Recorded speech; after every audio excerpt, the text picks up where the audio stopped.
Good morning.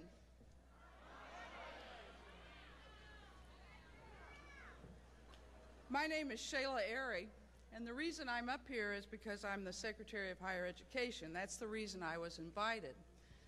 The reason I drove the Beltway and risked life and limb was to be here today with Governor Clinton. You know, as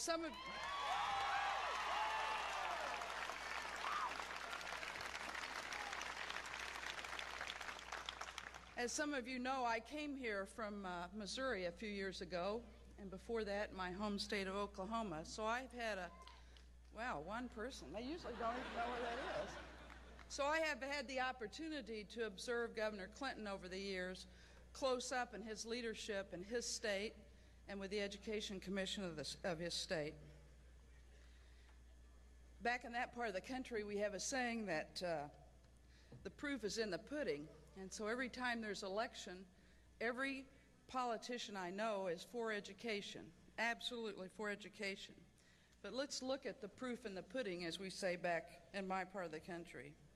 If one looks at President Bush's pudding, it might seem to be gruel.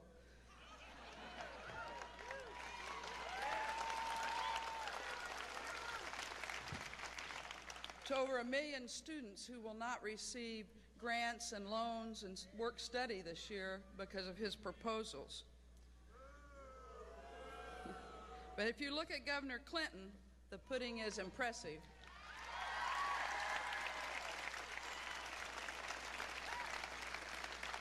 Arkansas students' test scores are up. More students graduate from high school. More students go on to college in Arkansas than ever before.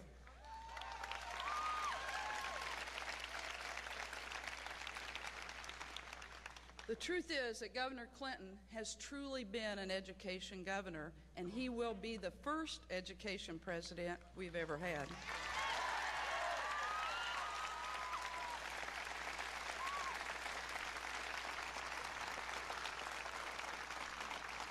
It's my pleasure to welcome Governor Clinton to Maryland, where we have some of the finest colleges and universities in the world, and you're now absolutely one of the finest community colleges in the nation.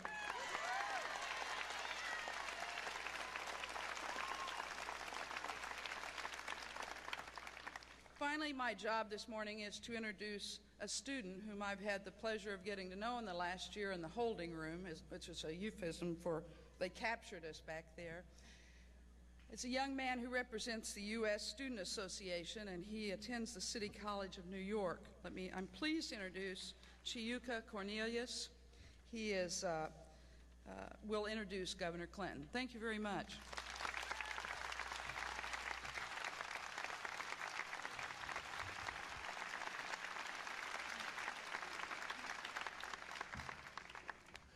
Good morning, everyone. Is everybody here ready for a change? I know we're all here today because we're concerned about this country's future, particularly as it pertains to education. Because it's going to be the education of our youth today that will determine the future of this country tomorrow. Over the past decade, our great nation has slipped a little. It's fallen behind. And let me give you an example. Amongst inner-city urban youth not any different from the youth that took to the streets in LA, there has been a steady increase in high school graduation, while there's been a decrease in the amount of college enrollment among these same youth. And that needs to change. One could only think that if there had been a paralleled increase in the amount of college enrollment, there would be a decrease in urban rebellion in America.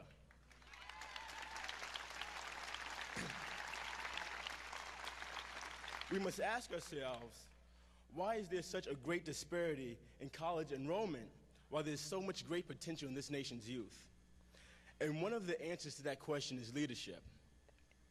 Actually, the answer to that question is a change in leadership.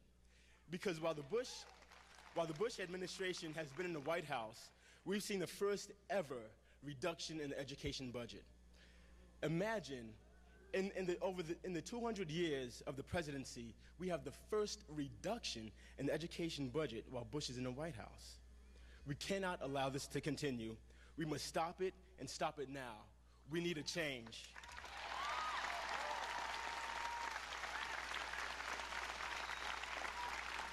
As someone who struggles around obtaining funding for education for everyone, it hurts to see a president who mortgages this country's future by cutting funding to education in the face of rising tuition increases across the country. It hurts to see a president who's afraid to tax those who can afford it in order to secure an education, in order to secure a future for this country by making education a right. In the past 3 years, funding for the Perkins Loan Program has been cut by 1/3, and college work study has been cut by 11%. Now, 11% may not sound like a lot to you, but I know at City College campus, where I come from, this year there will be no college work study program. No student on campus will be eligible to receive the college work study at all. And this is a direct result of the Bush budget cuts to education funding. As Vice President of the United States Student Association, I receive calls from around the country every day where people are telling me, students are telling me, that this is not just happening in New York. It's happening in LA, it's happening here in Maryland, it's happening everywhere, and that has to stop. We need a change.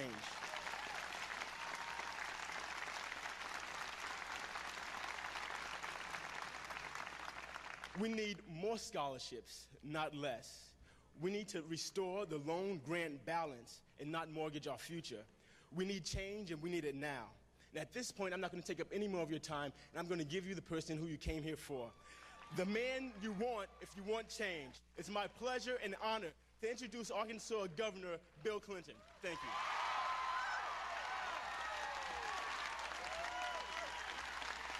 Thank you.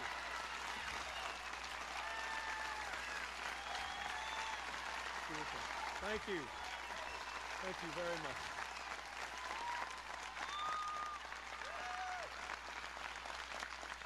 Thank you. Thank you.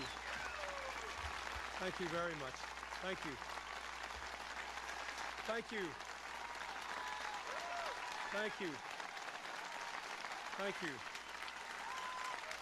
Thank you very much. Thank you. Thank you. Thank you very much, Chiuka, and thank you, Shayla, and thank you, ladies and gentlemen. They were good, weren't they? I mean, I ought to quit while I'm ahead, just rest on their speeches. I want to thank all of you for being here. I have enjoyed seeing the signs in the crowd. The report card over here.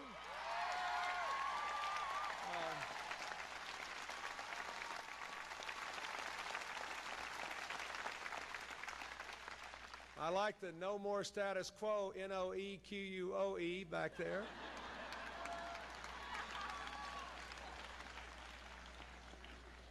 And when I was, when I pulled up, someone gave me a piece of paper explaining a new club along with a button, a Hillary Clinton fan club button. I appreciate that.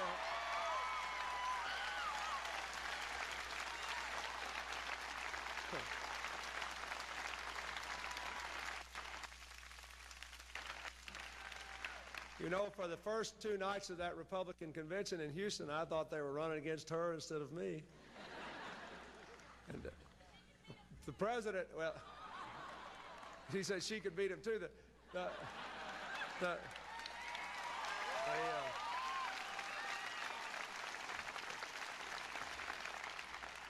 What I was going to say is that Mr. Bush might well file for First Lady if he wants to run for that job, but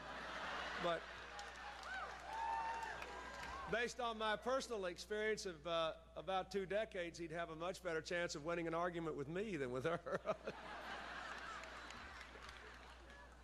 I want to thank all of you for being here today.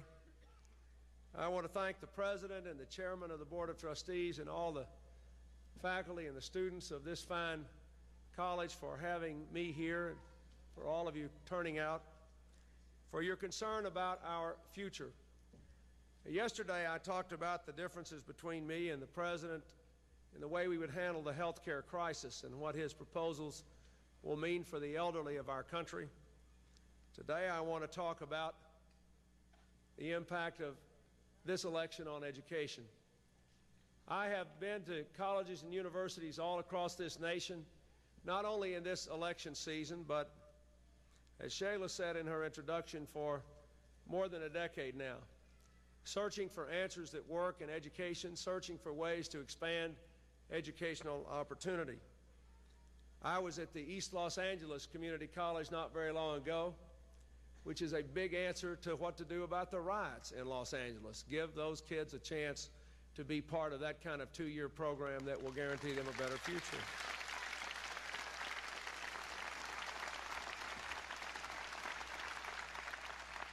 And there I found young people, mostly Hispanic, some African American, some white, some Asian American, people you didn't read about after the riots, people who didn't riot, people who didn't burn, people who didn't loot, instead going to overcrowded makeshift classrooms, bursting at the seams, dealing with all the cutbacks in student aid and programming and classes that all of you are experiencing here, struggling to make the American dream real for themselves, struggling to rebuild their communities. The President has said many times that there is a fundamental difference between us in this election, and he is certainly right about that, especially on the issue of education.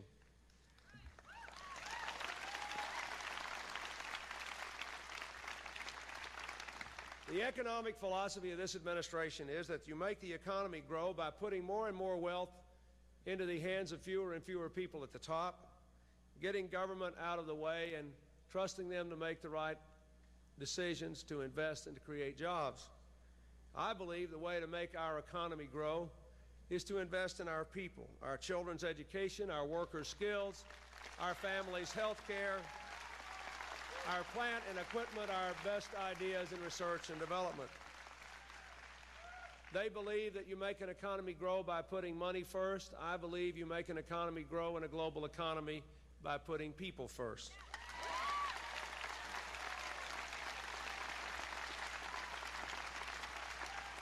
You can chart the differences between us by seeing who's won and who's lost, who's been helped and who's gotten hurt, while this crowd has won our government over the last 12 years.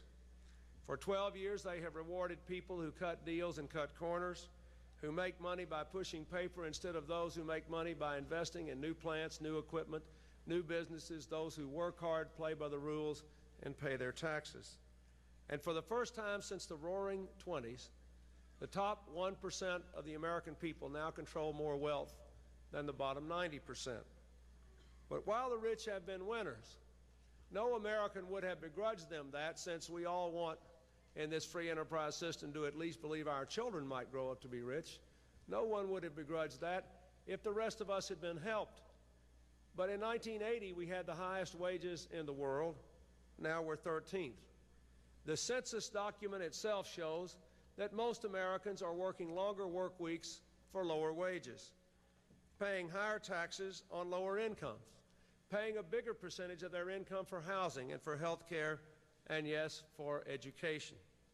Today, the United States Commerce Department issued its report on adjusted figures for 1991, in which it says that in 1991 there was a 2% real drop in the incomes of the American people. The first drop since 1982, the worst drop in over 30 years.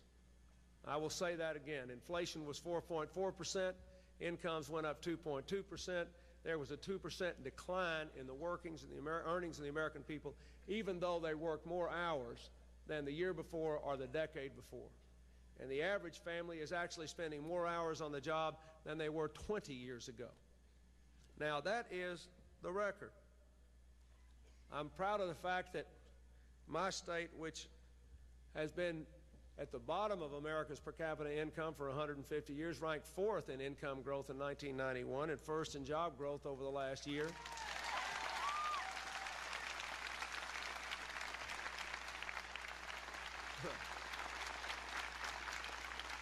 I say that only because there was what I'm sure was an unintentional omission at the Republican convention to put that fact before the American people. But I can tell you I got into this race for president because most of my folks are working harder for less too. And because unless we have a fundamentally different approach to what it takes for all of us to do better in America, to seize the American dream, we will all fall further behind. If you look at what they propose for the future, as compared with what our competitors are doing, the differences are stark.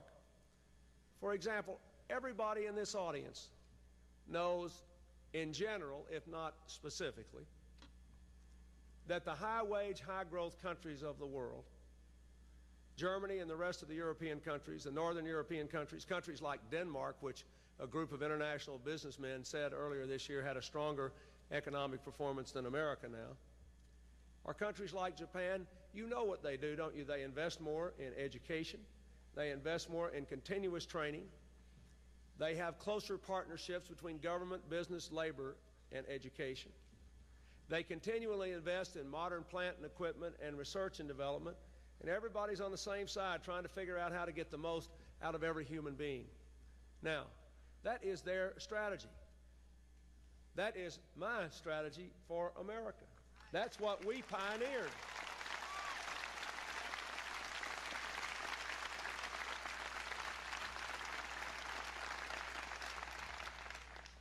If you contrast that with what we've been promised for the next 4 years, going back to the Houston Convention, what did they say?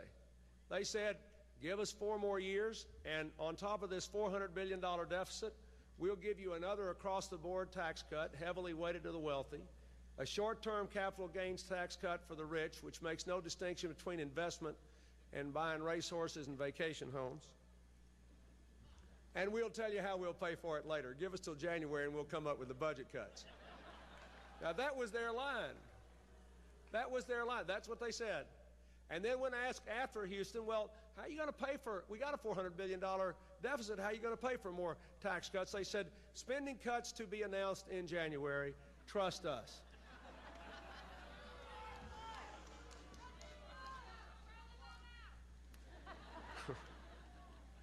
Now, this is an administration that wants you to trust them about spending cuts with your future, that recently cared so much about protecting the wealthy that they asked the IRS to ease up on auditing the wealthy and spend more time auditing the middle class. This administration last week and this president accused me of being a fear monger, that's their word, because I want to crack down on tax evasion by foreign companies doing business in the United States. Now,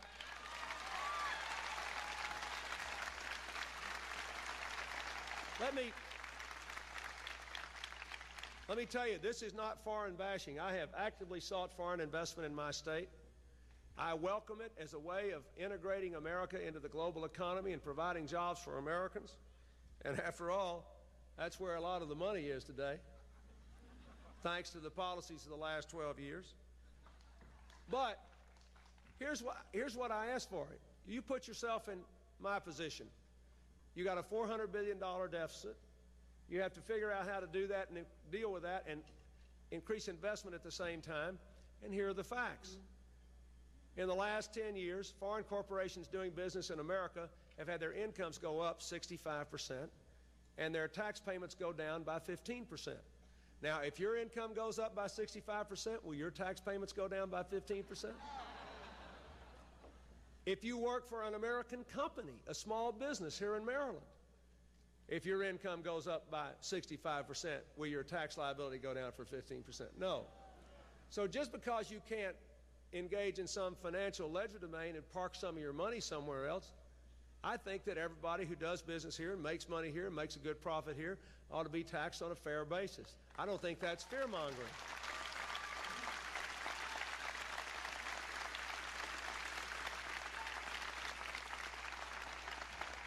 But the main point is, these people want us to buy the same old thing we've been buying for 12 years times 2. Right?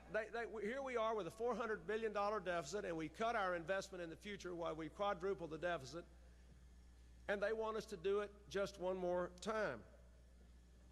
Yesterday, I talked about the specific recommendations that this administration had made to hurt veterans and the elderly, instead of dealing with the fundamental causes of the health care crisis and the deficit. Today I want to talk about what is going to happen in education, depending on the outcome of this election. And keep in mind, as Mr. Cornelius said, there's been a cutback already in the federal commitment to education. We are spending 30% less of the federal budget on education than we were in 1980. And every time I say this, the administration says, well, we spend more on education than anybody in the world. Well, the truth is that there are 9 or 10 countries that spend a higher percentage of their income on kindergarten through 12th grade education than anybody in the world. We spend more on higher education than anybody in the world, but because of the way we spend it, the dropout rate from college is more than twice the high school dropout rate because we have priced it out of range for so many Americans. And that's what we have to face.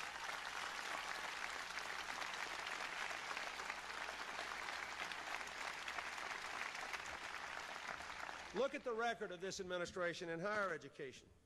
After a decade in which tuition costs were the only basic in the family's market basket of economic needs that went up faster than health care, this president tried to cut back on grants and loans that helped millions of young people from poor and middle-class families.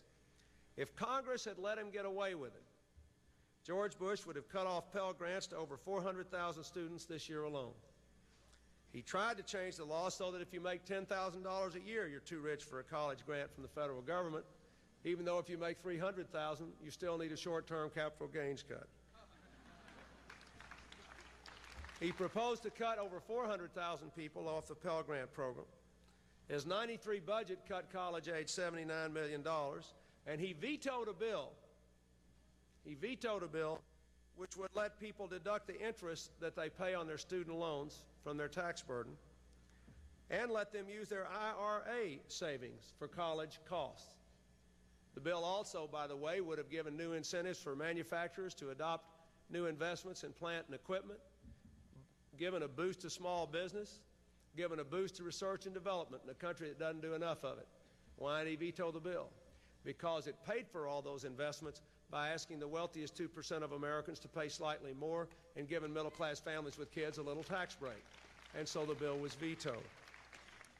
In his mid-session budget review, which he embraced eagerly just a few days ago, George Bush recommended that many of the over 3 million students who receive federal loans pay over $2,000 more in interest on their college loans than they're paying under present law, starting to pile up interest on those loans before they even get their college diploma. And again, all this is before they figure out how to pay for their across-the-board tax cut targeted to the wealthy. As Senator Mikulski and Senator Sarbanes are down here nodding, they know where that money's coming from. It's coming right out of your hide if you do it.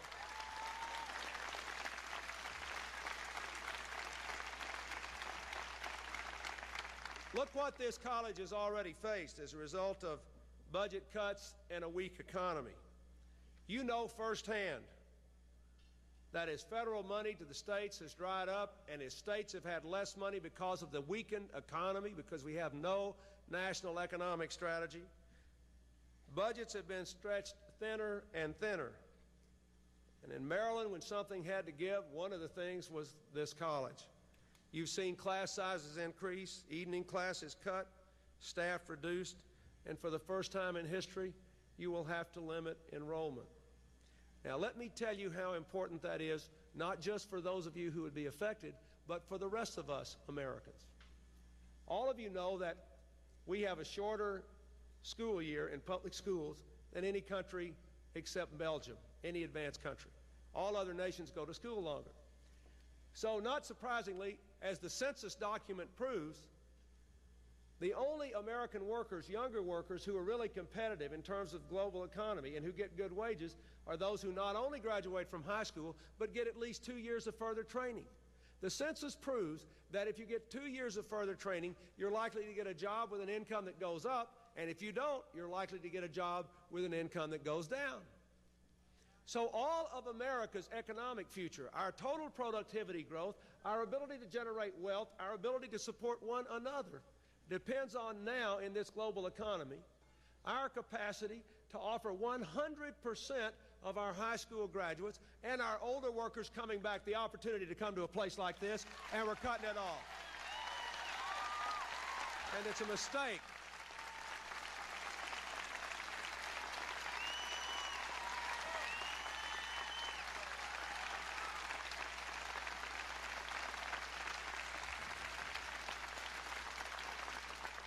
I want every one of you to just think in your mind, if you had the chance, with a $400 billion deficit, with your country's economy growing much more slowly than many other nations, to decide a course for your country that included another across-the-board tax cut or an investment that would teach every adult with a job to read within the next 5 years, give everybody a chance to get a community college diploma, at least 2 years, and give everybody who wanted it the chance to go to a 4-year college and not drop out for financial reasons, which course would you choose? Anybody who understands the world would choose the course of education. Anybody.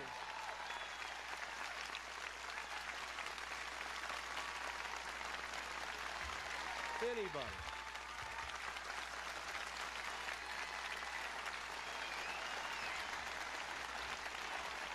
Thank you. Thank you.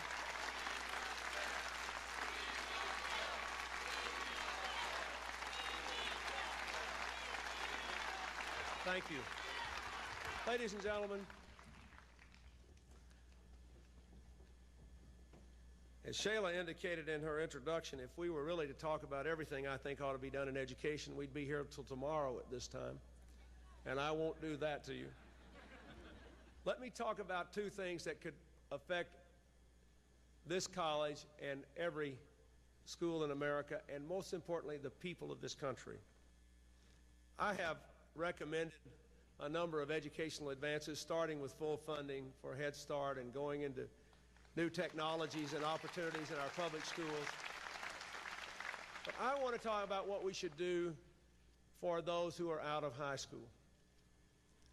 And I want to just ask you to focus on 2 or 3 things. Number one, we ought to set up a system where the federal government goes into partnership with the states and the private sector, both business and labor, in which everybody who graduates from high school who does not want to go to a 4-year college at least has access to 2 years of further education and training, either in a community college, in a vocational program, or on the job. And we should share the cost.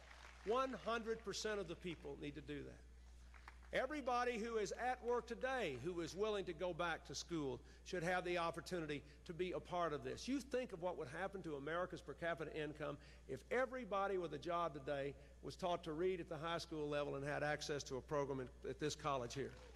Think what would happen. And it wouldn't be very expensive. Number 2, I have proposed a program that the President has criticized roundly, although I don't think they understand it, which I saw, by the way, I saw a special on one of the television networks last night when I got to Baltimore to my hotel room, talking about the need to constantly retrain the workforce and the fact that American workers spend about 2% of their time in retraining as compared with 10% for the Germans and the Japanese. Now, here's my proposal, a modest one compared to what our competitors are doing.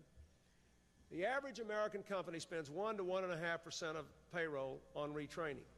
But in America, most of that money, 70% to be exact, is concentrated on the top 10% of the workforce in any company.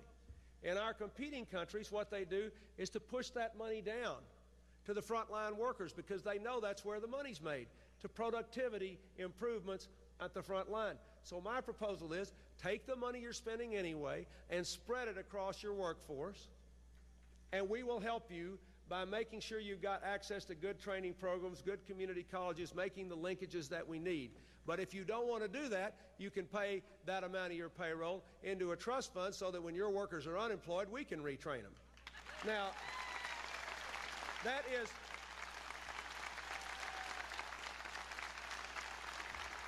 Keep in mind, and we have an exemption for small business in the thing, so keep in mind, we're asking people just to spend money they're spending anyway in ways that are good for the company, good for the workers, and good for the country.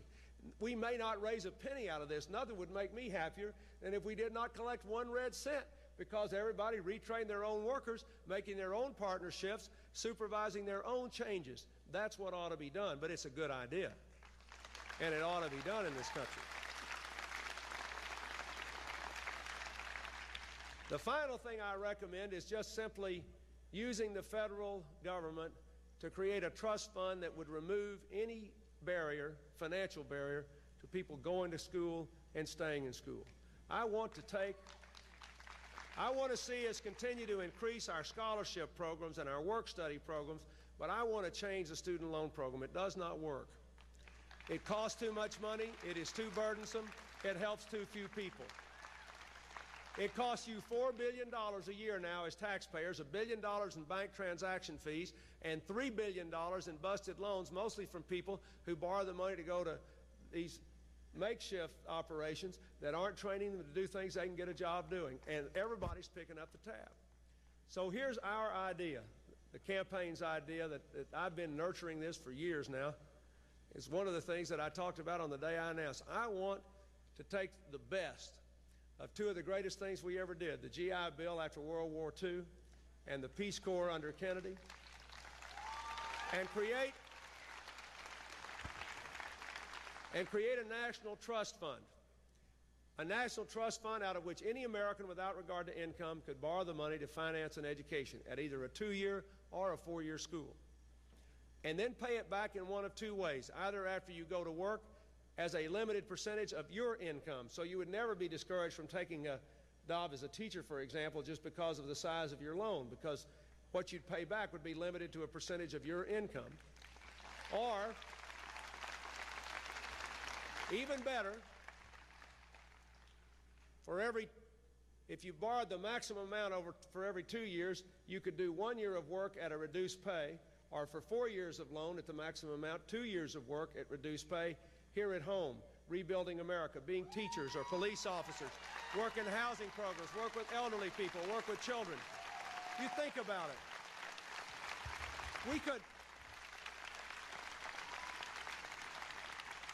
We could change the whole face of America with the brightest Americans giving 2 years of their lives to building this country. We need more police officers on the street. You want to know one reason why the crime rate's going up is there are now 3 crimes for every policeman. There used to be 3 policemen for every crime 30 years ago. Go back to community policing, put people on the streets, walking the streets, you'll lower the crime rate. And by the way, don't take my word for that. Look what happened in Houston, where they hired the equivalent of 655 more police officers, 15% drop in the crime rate. They went to community policing in New York City. First time in 36 years they had a drop in the crime rate, even while the national rate's going up. If you do that, you can prevent crime if you do that, but we don't have it. The cities can't afford it. I say we help them in this way. Same thing is true with children. There are clear studies demonstrating that if you get down to really small classes for disadvantaged kids in the early grades, their learning curve will improve not only in the early grades, but forever. But the schools can't afford it. Put the teachers in the schools. Educate America and put the teachers in the schools. Now, let me say against all this, I still think we have to bring down the deficit, and I have offered a way to do it. It doesn't take it out of education and the necessary investments to grow this economy. The first thing we have to do is to bring health costs in line with inflation. And unless we do that, the deficit cannot be brought under control. But the way to do it is not simply to cut off benefits to the elderly under Medicare or reduce the payments to hospitals and doctors below the cost, because then those costs just get passed on to all of you who have private insurance, and your premiums go up. Then more and more businesses stop insuring their employees, and they get put onto some dole that they have paid for, and their costs are passed along. What we have to do is to look at the areas in which American health care is totally out of line with any other advanced countries in the world. Insurance, paperwork, regulation, regular drugs, fee-for-service no matter what, and the absence of primary and preventive health care in the inner cities and in rural America. If we dealt with those things, we could bring health costs in line with inflation. The second thing we ought to do is to recognize that while the middle class in this country had their incomes go down and their taxes go up in the 1980s, the richest 2% of Americans had their incomes go up and their taxes go down, so that if 1980 tax rates were in effect, they would be paying $76 billion more a year.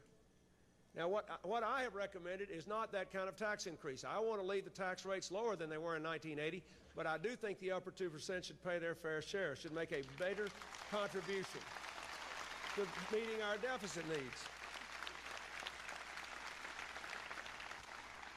I think we can improve the productivity of the federal government. We have a turnover of 600,000 a year. We have a higher percentage of federal employees for our population than countries do that don't rely as much as we do on state and local government. So we can reduce the federal workforce, but I want to do it by attrition, not by putting people in the street, by 100,000 over the next 3 years, and we can do that. I think we can save money, and let me say this won't affect this community college very much, but I also think that while proposing billions more for schools and colleges and funding, we ought to cut the overhead costs that the federal government now gives to universities for federally sponsored research. The abuses are unbelievable.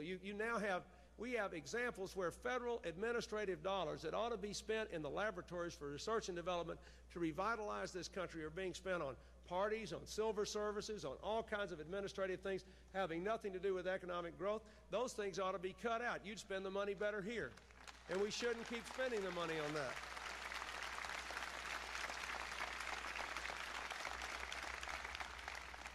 And let me say one final thing. I want to set a good example. I've called for cutting the White House staff by 25%, and my opponent, who talks about how frugal he is, you need to know this, between 1990 and 1991, when they were cutting everything else, like education, they increased the budget of the White House staff, get this, by 23% in 1 year, 10 times the amount of revenue growth. But they want you to believe that they're really tightening the belt up there. So I say to you, there are things we can do to bring this deficit down. And don't let anybody kid you, it is a major issue. When George Bush gave his speech in Houston and said, "I'll give you one more tax break," the stock market fell and the American dollar fell against the German mark. Even the conservatives of the world knew it was a nutty idea. Everybody knew it was wrong. But what I want to say to you is, in the 9 weeks that remain in this election, we have to decide what we believe about our country. Do we want to stay with trickle-down economics for 4 more years, or do we believe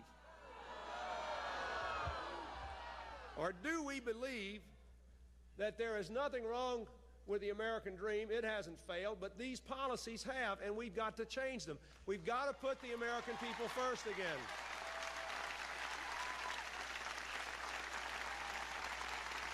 I very much want this election to be about the education of our children and our adults. I wake up every day thinking about things that I don't think cross this administration's mind except at election time. And one of the things I think about is that the average 18-year-old will have to change the nature of work 8 times in a lifetime. That most of our workers in the 21st century will be people who come from backgrounds, both racial and socioeconomic backgrounds, that we used to call disadvantaged. That I believe all people can learn. And I don't think there's anything wrong with this country of ours, except we're undereducated, underorganized, underinvested, and underled. Thank you very much.